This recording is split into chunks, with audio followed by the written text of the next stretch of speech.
வணக்கம்.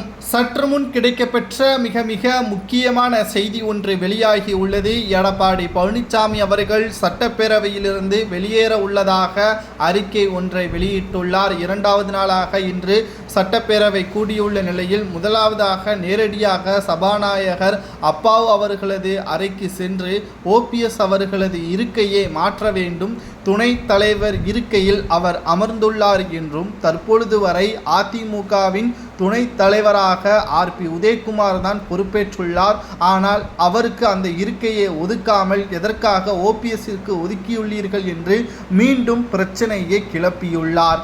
இதற்கு தக்க பதிலடி கொடுத்த சபாநாயகர் அப்பாவு அவர்கள் முன்னாள் முதல்வர் என்ற அடிப்படையிலும் அதிமுகவின் மூத்த நிர்வாகி என்ற அடிப்படையிலும் நீதிமன்றத்தில் வழக்கு நிலுவையில் உள்ள காரணத்தினால் ஆரம்பத்தில் என்ன முடிவு எடுத்தீர்களோ அதன்படிதான் நடக்கும் என்றும், நீதிமன்றத்தின் இறுதி தீர்ப்பை எங்களிடம் கொடுங்கள், நாங்கள் அதற்கு பிறகு அவரது இடத்தையும் மாற்றிவிடுகிறோம் என்று சபாநாயகர் அப்பாவு அவர்கள் தெரிவித்திருப்பது எடப்பாடி பழனிசாமி தலையிலும் ஆர்பி உதயகுமார் அவர்களது தலையிலும் மிகப்பெரிய ஒரு இடிவிழுந்தது போல் மாறிவிட்டது.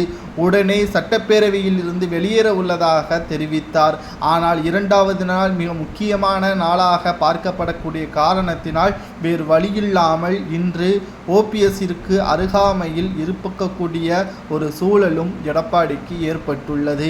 அதிமுக ஒருங்கிணைய வேண்டும் என்பதற்காக ஓபிஎஸ் அவர்கள் பல்வேறு போராட்டத்தையும் பல்வேறு ஆலோசனை கூட்டத்தையும் நடத்தி வருகிறார். நாடாளுமன்ற தேர்தலில் எடப்பாடி தலைமை வகித்ததன் காரணமாக மட்டுமே அதிமுக தோல்வி அடைந்திருக்கிறது என்றால் நிச்சயம் மூத்த நிர்வாகிகளும் முன்னாள் அமைச்சர்களும் அதிமுகவின் எம்எல்ஏக்களும் எடப்பாடி பின்னால் செல்வது நரகத்திற்கு பின்னால் செல்வது போல் என்பதற்கேற்ப ஓபிஎஸ் அவர்கள் தங்களது கருத்துக்களையும் பதிவு செய்திருக்கிறார் சட்டமன்ற வாயிலில்.